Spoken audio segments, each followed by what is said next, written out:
ಈ ಗುಂಪಲ್ಲಿ ಮತ್ತೆ ಯಾರ್ಯಾರಿದ್ದಾರೆ? ನಾನು ಭೇಟಿ ಮಾಡಬೇಕು. ನನ್ನ ಮತ್ತೆ ಅಕ್ರಮ್ನ ಭೇಟಿ ಮಾಡಿದ್ಯಾ? ಈಗ ಇವನ್ ಭೇಟಿ ಮಾಡಿದ್ಯಾ? ಇಕ್ಬಾಲ್, ಪಾರ್ಕರ್, ಅಲನ್ಯ 3 ಜನ ಬಾಕಿ. ಅಲನ್ಯ ಅಂದ್ರೆ ನಮ್ ಗುಂಪಲ್ಲಿ ಹುಡುಗಿನೂ ಇದ್ದಾಳ? ಹೌದು. ಅವಳು ಮುಂಚೆ ಅವಳಮ್ಮ ಆ ಸ್ಥಾನದಲ್ಲಿದ್ಲು. 1 ವರ್ಷದ ಮುಂಚೆ ಅವಳು ತೀರ್ಕೊಂಡ್ಲು. ಈಗ ಅಲನ್ಯ ಪೊಸಿಷನ್ ಅಲ್ಲಿದ್ದಾಳೆ. ಅವಳು ಸಾಧಾರಣ ಹುಡುಗಿ ಅಲ್ಲ, ಅವಳು ಬೆಂಕಿ ಇದ್ದಂತೆ. ನಾನು ನನ್ನ ಜೀವನದಲ್ಲೇ ಅಲನ್ಯ ಅಂತ ಹುಡುಗಿನ ಎಲ್ಲೂ ನೋಡಿಲ್ಲ. ಬ್ಯೂಟಿ, ಬ್ರೈನ್, ಶಕ್ತಿ ಎಲ್ಲ ಇದೆ ಅವಳ ಹತ್ರ. ನನಗೆ ಅರ್ಥ ಆಗ್ಲಿಲ್ಲ. ಹಠವಾದಿ. ಅವಳು ಹಠದ ಮುಂದೆ ನನ್ನ ಹಠ ಸಹ ಕಡಿಮೆನೆ. ಹೇಳಕ್ ಮಾತ್ರ ನಮ್ಮ ಟೀಮಲ್ಲಿ ಅವಳೊಬ್ಳು ಹುಡುಗಿ, ಆದ್ರೆ ನಮ್ಮ ಟೀಮಲ್ಲಿ ಇರುವ ಎಲ್ಲರಿಗಿಂತ ಅವಳೇ ಶಕ್ತಿಶಾಲಿ ಮತ್ತು ಬುದ್ಧಿವಂತೆ. ಇದನ್ನ ಕೇಳುತ್ತಿದ್ದಂತೆ ಸಾಮ್ರಾಟ್ಗೆ ಅರ್ಥ ಆಯ್ತು ಬಾಲರಾಜ್ನ ಗುರಿ ಏನು ಅಂತ. ಸಾಮ್ರಾಟ್ ಟೈಗರ್ ಅಂತ ಅವನಿಗೆ ಗೊತ್ತಾದ್ರೆ ಏನಾಗುತ್ತೆ, ಅವನಿಗೆ ತೊಂದರೆ ಆಗುತ್ತಾ? ಆದ್ರೂ ಅವನಿಗೆ ಇದನ್ನ ಎದುರಿಸ್ಬೇಕಂತ ಅನಿಸ್ತಿತ್ತು. ಸಾಮ್ರಾಟ್ಗೆ ಅವಳನ್ನ ಬೇಗ ಮೀಟ್ ಮಾಡಬೇಕು ಅನಿಸ್ತು. ಅಷ್ಟರಲ್ಲಿ ಮ್ಯಾನೇಜರ್ ಡಿಕೆ ಹೇಳಿದ್ರು,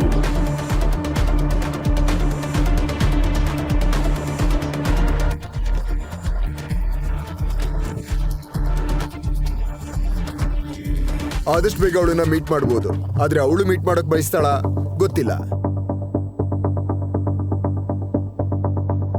ನನಗೂ ಗೊತ್ತಿಲ್ಲ ಅಂದ್ರೆ ಟೈಗರ್ಗಾಗಿ ನಾವು ಅವಳನ್ನ ಒಪ್ಪಿಸ್ಬೇಕು.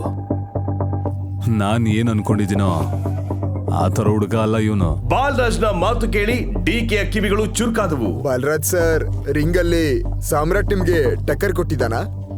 ಇದನ್ನ ಕೇಳಿ ಬಾಲರಾಜ್ ನಕ್ಕ ಮತ್ತು ಮ್ಯಾನೇಜರ್ ಸಹ ನಗಲು ಆರಂಭಿಸಿದ. ಮತ್ತೆ ಟೈಗರ್, ನಿಮ್ಗೆ ಎಷ್ಟು ಹಣ ಬೇಕು? ನಾನ್ ನಿಮ್ಗೆ ಆ ಹಣ ಕೊಡ್ತೀನಿ.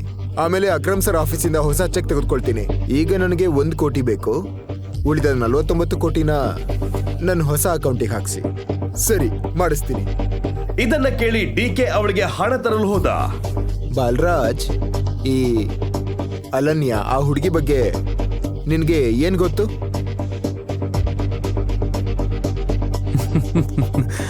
ಅವಳ ಬಗ್ಗೆ ನನಗೆಲ್ಲ ಗೊತ್ತು, ಆದ್ರೆ ಆ ಥರ ಅಲ್ಲ. ಅಲ್ಲ, ಆ ರೀತಿ ಅಲ್ಲ. ಬಾಲರಾಜ್, ನಿನ್ಗೆ ಗೊತ್ತು ಏನು ಅಂತ? ಗೊತ್ತು. ಒಂದು ಮಾತು, ಅವಳಿಗೆ ಕೋಪ ಬರಿಸ್ಬೇಡ ಅಷ್ಟೇ. ಮತ್ತೆ ಯಾವುದೇ ಕಾರಣಕ್ಕೂ ಅವಳ ಹಿಂದೆ ಪಪ್ಪಿ ಅಂತೆ ಹೋಗ್ಬೇಡ. ಜೋಕ್ ಮಾತ್ರ ಹೇಳಲೇಬೇಡ. ಜೋಕ್ ಹೇಳೋರ್ ಜೀವನೇ ತೆಗಿತಾಳೆ ಅವಳು. ಮತ್ತೆ ಟೈಗರ್, ನಿನಗೆ ಈಗ ಒಂದು ಕಾರ್ ಅವಶ್ಯಕತೆ ಇದೆ. ನೀನ್ ಈಗಲೇ ಗ್ಲೋ ಮೋಟರ್ಸ್ಗೆ ಹೋಗು. ಅಲ್ಲಿ ನಿನಗೆ ಒಂದು ಕಾರ್ ಕಾಯ್ತಾ ಇದೆ. ನೀನು ಸಾಮ್ರಾಜ್ಯ ಆಳೋಕ್ ಶುರು ಮಾಡಿದ್ಮೇಲೆ ಇವಾಗ ನಾನು ದುಡ್ಡು ಕೊಡ್ತಾ ಇದ್ದೀನಿ. ಇನ್ಮಿಕ್ಕಿದನ್ನ ಮುಂದೆ ನನಗೆ ಡಬಲ್ ಹಣ ಕೊಡು ಸಾಕು. Okay, thank you.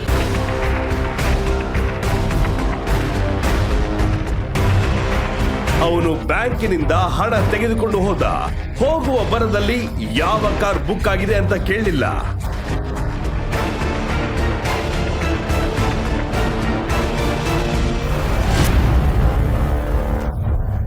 ಅವನು ಕಾರ್ ಶೋರೂಮ್ ಒಳಗೋದ. ಅಲ್ಲಿ ಮ್ಯಾನೇಜರ್ ಯಾರಿಗಾಗೋ ಕಾಯ್ತಿದ್ರು. ಮಿಸ್ಟರ್ ಸಾಮ್ರಾಟ್? ಹಾ, ನಾನೇ Samrat. Hi sir, please come, let's go. ಸ್ವಲ್ಪ ಸಮಯದ ನಂತರ ಸಾಮ್ರಾಟ್ನನ್ನ ಒಂದು ಗ್ಯಾರೇಜ್ಗೆ ಕರ್ಕೊಂಡು ಬಂದ.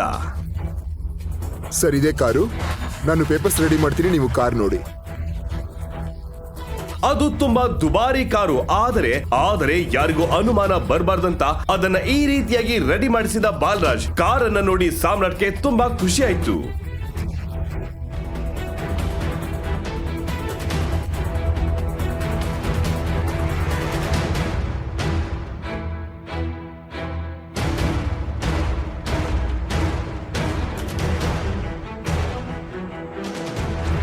ಹಲೋ, ಇಲ್ಲೇನಾಗ್ತಾ ಇದೆ ಸಾಮ್ರಾಟ್? ನೀನ್ ಕಾರ್ ತಗೋತಾ ಇದ್ಯಾ? ನೀನ್ ಯಾರು? ನಿನಗೇನ್ ಬೇಕು? ಓ, ಐ ಆಮ್ ಚೈತ್ರಾಲಿ, ನಿನ್ ಹೆಂಡತಿಯ ಸ್ನೇಹಿತೆ. ಸಾಮ್ರಾಟ್ ಅಕ್ರಮ್ನ ಪಾರ್ಟಿಯಲ್ಲಿ ಚೈತಾಲಿಯನ್ನ ನೋಡಿದ. ಸಾಮ್ರಾಟ್ ಚೈತಾಲಿಯನ್ನ ನೋಡಿದ್ದ ಅಷ್ಟೇ, ಆದರೆ ಅವಳು ಅವನನ್ನ ಮಾತನಾಡಿಸಲು ಪ್ರಯತ್ನ ಪಡ್ತಿದ್ಲು. ಚೈತಾಲಿಗೆ ಸಾಮ್ರಾಟ್ ಮೇಲೆ ಮೊದಲಿಂದಲೂ ಅನುಮಾನವಿತ್ತು. ಈ ಪ್ರಶ್ನೆನ ನಾನ್ ನಿನಗ್ ಕೇಳ್ಬೇಕು. ನೀನ್ ಹೇಗ್ ಕಾರನ್ನ ಪರ್ಚೇಸ್ ಮಾಡ್ಬಲ್ಲೆ? ಸಾನ್ಯಾ ನನ್ ಹತ್ರ ಹೇಳಿದ್ಲು ನಿನ್ ಹತ್ರ ಹಣ ಇಲ್ಲ ಅಂತ. ಹೌದು, ನನಗಲ್ಲ, ನನ್ನ ಬಾಸ್ಗಾಗಿ ತಗೊಳ್ತಿದ್ದೆ. ಚೈತಾಲಿ ಅವನನ್ನ ಒಂದು ಕ್ಷಣ ನೋಡಿ ಹೇಳಿದ್ಲು. ಹೌದಾ? ನೀನ್ ಸುಳ್ಳು ಹೇಳ್ತಾ ಇಲ್ಲ ಅಲ್ವಾ? ನಾನು ಯಾಕೆ ಸುಳ್ಳು ಹೇಳಿ? ಗೊತ್ತಿಲ್ಲ, ಒಂದ್ ಕೆಲ್ಸ ಮಾಡ್ತೀನಿ, ಸಾನ್ಯಾಗೆ ಹೇಳ್ತೀನಿ. ನಿನ್ನ ಅವಳು ಕಾರ್ನಲ್ಲಿ ನೋಡಿದ್ರೆ ಅವಳಿಗೆ ಖುಷಿ ಆಗತ್ತೆ. ಇಲ್ಲ, ಅವಳು ಇಲ್ಲಿಗೆ ಬರೋದೇನಕ್ಕೆ? ಅವಳಿಗೆ ಯಾಕೆ ಸುಮ್ಮನೆ ತೊಂದ್ರೆ? ನೀನ್ ಹೇಳು, ನಿಂಗೇನಾದ್ರೂ ಸಹಾಯ ಬೇಕಾ? ನೀನ್ ನನಗೆ ಒಂದು ಟ್ರೀಟ್ ಕೊಡ್ಸ್ಬೋದು. ಯಾಕೆ ನೀನ್ ನನಗೆ ಟ್ರೀಟ್ ಕೊಡ್ಸಲ್ವಾ? ನೋಡು, ನಾನು ನಿನ್ನ ವೈಫ್ನ ಫ್ರೆಂಡ್, ನನಗಿಲ್ಲ ಅಂತ ಹೇಳ್ಬೇಡ. ಸಾಮ್ರಾಟ್ ಏನು ಹೇಳೋದಕ್ಕೂ ಮೊದಲೇ ಚೈತ್ರಾಲಿ ಕಾರ್ನ ಪ್ಯಾಸೆಂಜರ್ ಸೀಟ್ ನಲ್ಲಿ ಹೋಗಿ ಕುಳಿತುಕೊಂಡಳು. ಅಷ್ಟರಲ್ಲಿ ಮ್ಯಾನೇಜರ್ ಪೇಪರ್ಸ್ ಅನ್ನ ತೆಗೆದುಕೊಂಡು ಬಂದರು ಮತ್ತು ಸಾಮ್ರಾಟ್ ಅದರಲ್ಲಿ ಸಹಿ ಹಾಕಿದ.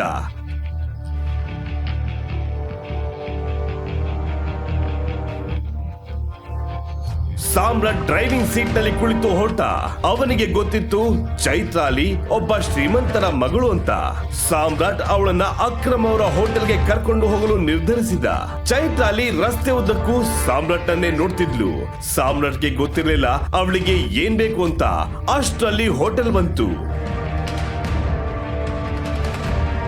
ಬಿಸ್ನೆಸ್ ಅಲ್ಲಿ ಅಕ್ರಮ್ ಯಾರ ಮಾತನ್ನು ಕೇಳಲ್ಲ, ಗೊತ್ತಾಯ್ತಾ? ಸರಿ, ನಾನು ಆಮೇಲೆ ಕಾಲ್ ಮಾಡ್ತೀನಿ. ಟೈಗರ್, ಸಾಮ್ರಾಟ್ನ ಫೋನ್ ರಿಂಗ್ ಆಯ್ತು. ಅದು ಅಕ್ರಮ್ನ ಫೋನ್. ಅಕ್ರಮ್. ಹೆಲೋ ಟೈಗರ್, ಏನಾಯ್ತು? ನನ್ನ ಆಫೀಸ್ ಹತ್ರ ನಿನ್ ಕಾರ್ ಬರೋದನ್ನ ನೋಡ್ದೆ. ಏನಾದ್ರೂ ಸಮಸ್ಯೆನಾ? ಎಲ್ಲ ಓಕೆನಾ? ಹಾ ಹೌದು, ಅದು ಹೋಟೆಲಲ್ಲಿ ಯಾರ ಜೊತೆಗೋ ಲಂಚಿಗೆ ಬಂದಿದ್ದೆ ನಾನು. ಹೌದೌದು, ಗೊತ್ತಾಯ್ತು. ನೀನ್ ಮೊದಲು ಈ ಕೆಲಸ ಮಾಡು, ನನ್ನ ಆಫೀಸಿಗೆ ಬಾ. ನಾನು ನಿಂಗೆ ನನ್ನ VIP ಕಾರ್ಡ್ ಕೊಡ್ತೀನಿ. ನಿಮ್ಮಿಬ್ರಿಗೂ VIP ಟ್ರೀಟ್ಮೆಂಟ್ ಸಿಗುತ್ತೆ. ಏನಾಯ್ತು? ಹೋಗೋಣವಾ?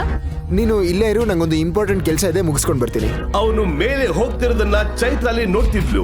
ಅವಳಿಗೆ ಗೊತ್ತಿತ್ತು ಅದು ಅಕ್ರಮ್ ಶರಣ್ ಆಫೀಸ್ ಅಂತ. ಚೈತ್ರಾಲಿಗೆ ಅನುಮಾನ ಬಂತು, ಅವನು ಯಾಕೆ ಅಲ್ಲಿಗೆ ಹೋಗ್ತಿದ್ದಾನೆ, ಅಕ್ರಮ್ ಸರ್ ಜೊತೆ ಅವನಿಗೆ ಏನ್ ಕೆಲಸ ಅಂತ. ಮುಂದೆ ಏನಾಗುತ್ತದೆ? ಚೈತ್ರಾಲಿಗೆ ಸಾಮ್ರಾಟ್ ಯಾರು ಅಂತ ಗೊತ್ತಾಗುತ್ತದ? ಅಕ್ರಮ್ ಸಾಮ್ರಾಟ್ ನನ್ನ ಮೇಲೆ ಬರಲು ಯಾಕೆ ಹೇಳಿದ? ಈಗ ನೀವು ಪಾಕೆಟ್ FM ನಲ್ಲಿರೋ ಎಲ್ಲಾ ಶೋಗಳನ್ನ ಈಸಿಯಾಗಿ ಕೇಳಬಹುದು. ಈಗಲೇ ಡೌನ್ಲೋಡ್ ಮಾಡಿ ಪಾಕೆಟ್ FM ಮತ್ತು ಕೇಳಿ ದೇಶ ವಿದೇಶದಲ್ಲಿ ಫೇಮಸ್ ಆಗಿರೋ ಟೈಗರ್ ರಿಟರ್ನ್ಸ್ ಅನ್ನೋ ಮೈ ನವಿರೇಳಿಸೋ ಕಥೆಯನ್ನ.